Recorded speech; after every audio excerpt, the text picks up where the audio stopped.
It's first down, Giants, close to the Eagle 48-yard line. McNeil is to the left this time. Tarkenton, great pressure from Rosevich, unloads to Fredrickson. And Tucker fumbles. And it's recovered by Herman inside the 20-yard line. Well, hello. Thank you so much for taking time out of your day to check out this video. And welcome to the Gridiron. And before we get started, I just want to say thank you so much to everyone out there who's been watching my videos. I greatly appreciate it. If you just could subscribe to my channel, or maybe give this video a thumbs up, or leave a comment below, or maybe share the video, it would mean so much to me. But anyway, at least thank you just so much for just taking time out of your day to check out this video. Thank you. Well, kind of sound like a broken record here, but the Giants are 0-2 for the 8th time in the last 9 years. Absolutely, unbelievably pathetic. Before I get started, I just want to say I hope Nick Gates, wish him nothing but a speedy, healthy recovery. And if we don't see him back this year, I'm sure we'll wind up seeing him on our football team next year. Hopefully everything goes well and he recovers and he returns to form, because we can certainly use him.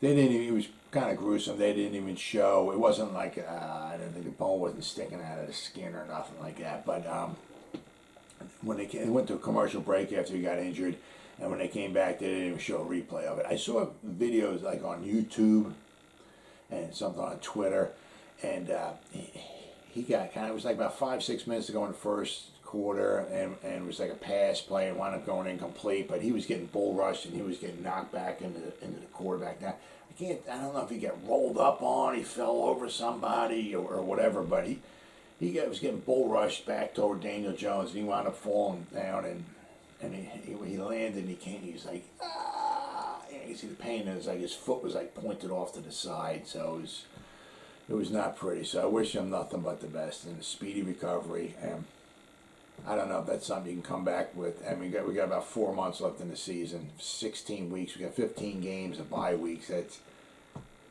16 weeks. I'm not sure if that's something going to be coming back, but I mean, hopefully, we'll see him next year. So but yeah, two of our better offensive linemen, Shane Lemieux, he's hurt. Nick Gates, he's out for the rest of the season. Gotta love it. So I just wish him nothing but the best. But this loss wasn't Daniel Jones' fault. Daniel Jones performed very well. All right, he was 22 out of 32, 249 yards. He had 1 touchdown pass, no interceptions, and no fumbles. I mean, no fumbles. Not like a fumble and he landed on it, or a fumble and our own guys. No, he had no fumbles whatsoever. He also ran the ball 9 times for 95 yards, and he had a touchdown run too, okay? And now, I'll go over this a little bit more, toward the end of the video, but he should have had an additional touchdown pass, and he should have had an additional touchdown run, all right? So, it wasn't Daniel Jones' fault. And when Daniel Jones was afforded time in the pocket, he looked good. He looked pretty good. I mean, a couple of his passes were really, really nice. I mean, even Aikman pointed one of them out. It was a completion over the middle to Rudolph. I mean, he was in the pocket, and he anticipated Rudolph cutting, and even before Rudolph cut, Daniel Jones threw the ball, and Aikman pointed that out. It was on a dime, and Rudolph, when he cut, he turned around, and he looked back at Daniel Jones, and the ball was there, and Rudolph put his hands up, pulled it in. And I'll tell you what, I mean, he's not going to get open that much, or this, that, the other thing, but I'll tell you what, it's true to form. When you throw the ball to him, when he puts these 2 things up in the air, okay, and the ball's coming, he catches it, okay? It's nice. It's comforting, okay? Very, very comforting. Even Caden Smith had a few nice catches in there, so, but it was very nice. Daniel Jones had a very, very good game. The offensive line played pretty well, even without Gates. Now, in the first quarter and a half, Daniel Jones got sacked 3 times. 2 times in the first quarter, I believe it was. Halfway into the second quarter, he got sacked again. So it was like 7, 8, 9 minutes to go in the second quarter, and he'd been sacked 3 times already. And I'm like, I'm just counting stuff up. I'm like, I'm like, he's going to get sacked 8 times. He's going to get sacked 8 freaking times. And I'm like, but I'll tell you what. First quarter and a half, he got sacked 3 times. The final 2.5 quarters, he got sacked once. So that was pretty good. Although, unfortunately, one of the sacks took us out of field goal range. But more on that in a little bit. So I mean, the offensive line did pretty well. With Ben Bredesen came in and took Gates' spot. Okay, so then after, thankfully nobody else got injured. Knock on wood. All right, so we had Andrew Thomas, Bredesen, Price, we had Hernandez, and we had Solder. All right, so those are the 5. All right, so I'm not sure what's going on with Parrott, but I'll have to wait and see. So it wasn't the offensive line's fault. It wasn't Sterling Shepard's fault. Another marvelous game. 9 receptions, 94 yards. He did very good once again. I tell you what, he played phenomenal in the preseason, phenomenal in the first game, phenomenal in the second game here. Shepard, thank you, brother. Thank you for the great game. It wasn't. I can't say it wasn't Azeez Ojulari's fault, but he did have a sack. Okay, he had 2 games, 2 sacks. He took, it was a 16-yard sack, I think it was. So, so 2 games, 2 sacks. Unfortunately, that was like the only sack we got. We have 2 games, we have 3 sacks. We had no pressure. We had no pressure.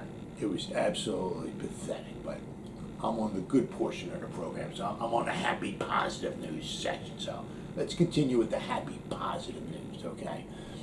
Graham Gano, this loss wasn't his fault. He had 5 field goal tries. He made them all. 35-yarder. He had 2 over 50 yards. He had a 55, a 52, a 47, a 23. He was just knocking them down. It was just like a thing of beauty. He was just lining up the ball down, and he just a little swing at it, and just go ahead, none of this curve, it's got a curve in, or none of this tailing, none of it, just straight. And right through the goalpost. 2 over 50 yards, phenomenal job. Graham Gano is keeping, he missed the one in preseason, made us look like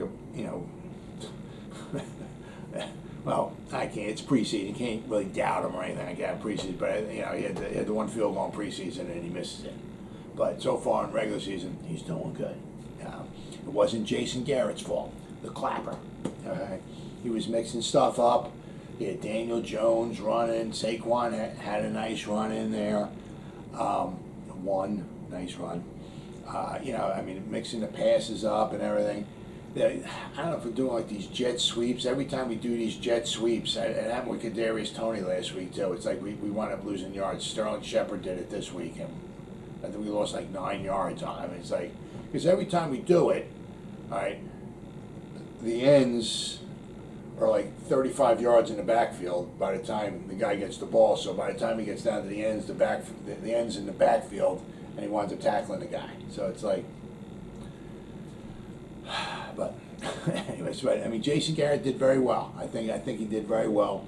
He took a couple shots down. Kenny Golladay missed one down the sideline. He had his hands on the ball. The defender was kind of arm barring him, wouldn't allow his second arm up. Didn't get called, but Kenny Golladay had a good shot, at least catching and pulling in. He missed it, he said he took a couple shots down deep, so mixing the runs up. So I think Jason Garrett did a very good job this week. So kudos to the clapper. Okay, Giants had 21 first downs. This is against a good defense. Okay, on the road, against a good defense. We had 391 total yards. All right, and the Giants did. They moved the ball up and down the field quite a few times. Right? We scored 2 touchdowns, and we kicked 5 field goals. We had 7 scores. Okay, and there was another one we could have had in the first half, and I'll go over this again, but we were in field goal range. We were down around the 30, 35, somewhere around there, well within field goal range, okay? and then we wound up getting sacked, and we got taken out of field goal range, and we had to punt the ball, or else we might have had another score. But we had 7 scores against the Washington football team, so, yeah. You scored 29 points. We should have had 40 points, okay? But we had 29 points, so you can't complain. You can't blame Daniel Jones. We had no turnovers, so. Offensively, for the most part, we did pretty good, okay? All right, that's pretty much about the extent of some of the good things. Let's go over some of the bad things, okay? And there was quite a few of them. I mean, the defense gave up over 400 yards once again, 2 games in a row. I mean, they made Teddy Bridgewater and Taylor Heineken look like Hall of Fame quarterbacks. I mean, absolutely unbelievable. Terry McLaurin, I mean, a good wide receiver. I mean, he had 11 catches for 107 yards. I believe he had a touchdown, too. I mean, he was... It's tough to say he was really burning Bradbury left and right. I mean, we were playing some soft coverage. I mean, even I think Aikman was pointing it out. It's like the Giants, I mean, like in the line of scrimmage, they were showing the play from like above. It's like the cornerbacks are like 10 yards off the wide receivers. It's like... I mean, I thought we were supposed to be playing more man-to-man, maybe sending some pressure or something like that so we could play man-to-man. I mean, it's like, I don't know what the heck's going on. I mean, Bradbury, he had 1 interception. Okay, we were down 27-26, and he jumped the route. There was a pass going to McLaurin, and he jumped it, and he made an interception, which gave us our final field goal, which put us up 29-27. But other than that, I mean, Bradbury was having he had quite a few tackles, but once again, it's like Rodarius Williams in preseason. Rodarius Williams had a lot of tackles in preseason, but why? That's because they were completing a lot of passes in front of him. Same thing with Bradbury. Bradbury had 6 or 7 tackles, but that's because they were completing a lot of passes in front of him. All right, Taylor Heineke. I mean, once again, maybe we made him look like a Hall of Famer, and we had no pass rush whatsoever. Absolutely nothing. Nothing. Oh my God, Taylor. He was 34 out of 46, 336 yards. All right, he had 2 touchdown passes. He had the 1 interception. Okay. Washington football team had 25 first downs against us. That dynamic, powerful offense had 25 first downs. They had their 3rd down conversions weren't too good. Right? They're only 4 out of 13. Okay, so that's that's kind of acceptable. Okay, so I mean for the Giant defense wise. So, but they were 2 for 2 on 4th downs. Right. So on 4th downs this year, the Giants' defense gave up 5 first downs on 4th down, 5 on 5 tries, 3 out of 3 last week, and 2 out of 2 this week. Unbelievable, absolutely unbelievable. We got 1 sack and we got 2 quarterback hits, and that was it. We had 1 tackle for loss. I think that was the sack. Okay, I mean, we had nothing, absolutely nothing. He's just standing back there. We sent like 4 guys, maybe Lawrence and Leota Lyon and our 2 edge rushers, and he's just standing back there, just kind of unbelievable. Leonard Williams, all right. I think he had 3 solo tackles and 2 assisted tackles, right? No sacks, no hits. I mean, yeah. Where are these hurries? Where are these pressures? Where are these quarterback hits? Where are the sacks at? I mean, he did, right? He did get paid, didn't he? I mean, he had 11.5 sacks last year because he wanted to get paid. When he gets paid, I mean,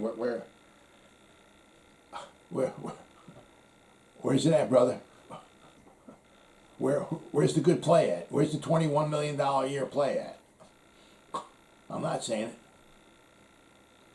it. Absolutely pathetic. We had 11 penalties for 81 yards. Actually, I get 2 of them cost us games. It cost us the game. One of them, obviously, was the last play of the game. They were lining up for a field goal. All right, and Dexter Lawrence, think it was offside. He kicked the ball.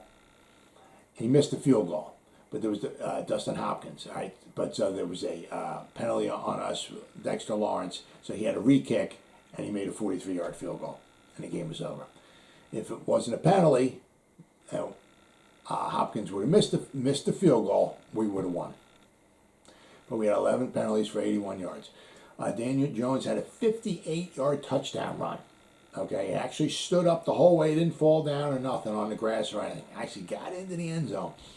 But there was a penalty on C.J. Board at the 12-yard line for holding. So instead of a 58-yard touchdown run, it became a 46-yard run, and they marked the penalty off 10 yards from the 12-yard line where C.J. Board was supposedly holding. He was holding the guy kind of like inside like what you're supposed to be. Even the announcer said it was really kind of ticky-tack, and they even ran it back in slow motion and regular speed, and they're like, I don't really see it. But the idiot ref threw the flag, took the touchdown off, took 7 points. We wound up kicking a field goal, but we wound up losing 4 points on that one drive. So instead of 29, we should have had 33 points. Okay. Then there was a pass play. Darius Slayton, it was like a blown coverage. Darius Slayton kind of ran, he got behind the defenders, and he was like, I don't know, 5-10 yards behind the defender. And Daniel Jones threw the ball. He threw the ball 40, 50 yards down the field and in the end zone. It was probably like a little bit like this, okay? I mean, Daniel Jones could have threw it maybe 6 inches, but when you're throwing the ball 40, 50 yards down the field and you're paid, it was like an Evan Ingram last year, how we lost to the Eagles, and Evan Ingram kind of like alligated it a little bit, and that's kind of, I mean, he didn't alligate it. It bounced off his hands, and he went to go to try to catch it again, and of course he didn't catch it. So that was another 4 points we should have had there. It was wide open. The ball was right there. He should have caught the ball. Should have had a touchdown. Should have had 7. Took that off the board. We wound up kicking a field goal. So there's another 4 points we should have had. Okay, so there's so it says so we had 29. So it's 33. So there's 37 points we should have had. Okay. Then we had a sack in the first half. We were driving. We were down around the 30 or 35-yard line. So we were in field goal range. They call a pass play. Daniel Jones goes back to pass. He gets sacked. Takes us out of field goal range. If we just called a run and picked up a yard or so, if Daniel Jones just sneaked the ball, if Daniel Jones sat back and just threw the ball into the ground at somebody's feet, just past the line of scrimmage or something like that, incomplete pass, we'd possibly kick a field goal and get another field goal. Now we're up to 40 points. Giants just, I mean, the sack took us out of field goal range. C.J. Board's holding penalty, the mysterious holding penalty, took 4 points off us. Darius Slayton dropped pass, took 4 points away from us. Dexter Lawrence jumps off sides on the final field goal play of the game where he winds up missing it, gives them an extra try, gives them 3 more points. I mean, it's just, absolutely unbelievable. And a couple of things, the defense. I mean, we were up 26-20. All right, we were 23-20. We went down. This was the drive that Slayton missed. The ball went through his hands. Okay, so we kicked a long field goal. We went up 26-20. Okay, took 2 plays for the Washington football team to go down and score. Okay, McKissick on the first play went 56 yards. Some reason Tay Crowder was covering him, and he burned him. I know we have 342 cornerbacks and safeties. I'm not sure why we have Tay Crowder trying to cover the guy down the field, but he burned him like toast. All right, he went 56 yards down to the 19-yard line. Then on the next play, Ricky Seals-Jones scored a 19-yard touchdown pass in the corner of the end zone. He beat Adoree Jackson. Went up high, got the ball, got both feet in, fell out of bounds. It was a touchdown. So it took 2 plays. Okay. That was 27 to go up 27-26. Then we finally, after Bradbury intercepted the ball, okay, we kicked the field goal for that one. So now we're up 29-27 with 2 minutes left to go. Okay. So of course now it's going to come down to trying to stop the Washington football team, and of course that didn't wind up happening. All right, so they went 50 yards in 11 plays in the final 2 minutes of the game. They just kind of methodically walked down the field and kicked the game-winning field goal. All right, then also in the first half, there was 4 minutes and 5 seconds left to go in the first half. The Giants were leading 10-7. Okay, the Washington football team takes the ball, goes 84 yards in 12 plays, and they score a touchdown with 21 seconds left to go. And now we're losing 14-10 at halftime. I mean, just the way it was last week when we allowed the Broncos to score just before halftime. And then we let the Broncos came out in the second half, got the ball, walked down the field, and scored again. And we were winning 7-3. Then with the Broncos, then we touchdown at the end of the first half to make it 10-7. Then they got the ball in the second half, and then marked down, and before we know it, 17-7. But I mean, with Washington, we gave up a touchdown right at the end of the first half once again. So I said the Giants should have like at least 40 points. All right, and just shot themselves in the foot. I really can't say they were the better team. Washington, pretty much all the scoring opportunities they had, they capitalized on them. It wasn't like their kicker missed 7 field goals and they could have had 3 other touchdowns. No. And all the points they could have possibly had, they got. All right. The Giants left a lot of points, on the table where they certainly could have had it. So, the Giants certainly, without question, could have won this game easily. All right. But once again, a bad team finds ways to lose, right? And the Giants are a bad team, and they find ways to lose, and they are. And as the great coach Bill Parcells says, your record, what your record is, what you are, that's what you are. It's not like you were close and you could have won or you should have won. No, you're 0-2. You're a bad football team, and I will not pick the Giants to win again. All right, I picked them to win both these games, and I will not pick the Giants to win again this season until they win a football game. So when they play Atlanta next week, I'm going to pick the Atlanta. It'll be close, but I will not pick the Giants to win a football game. So they have to prove to me they can win a football game before I'm going to pick them to win again. Well, as always, guys, thank you so much for taking time out of your day to check out this video. You guys stay safe out there and go Giants. Woo!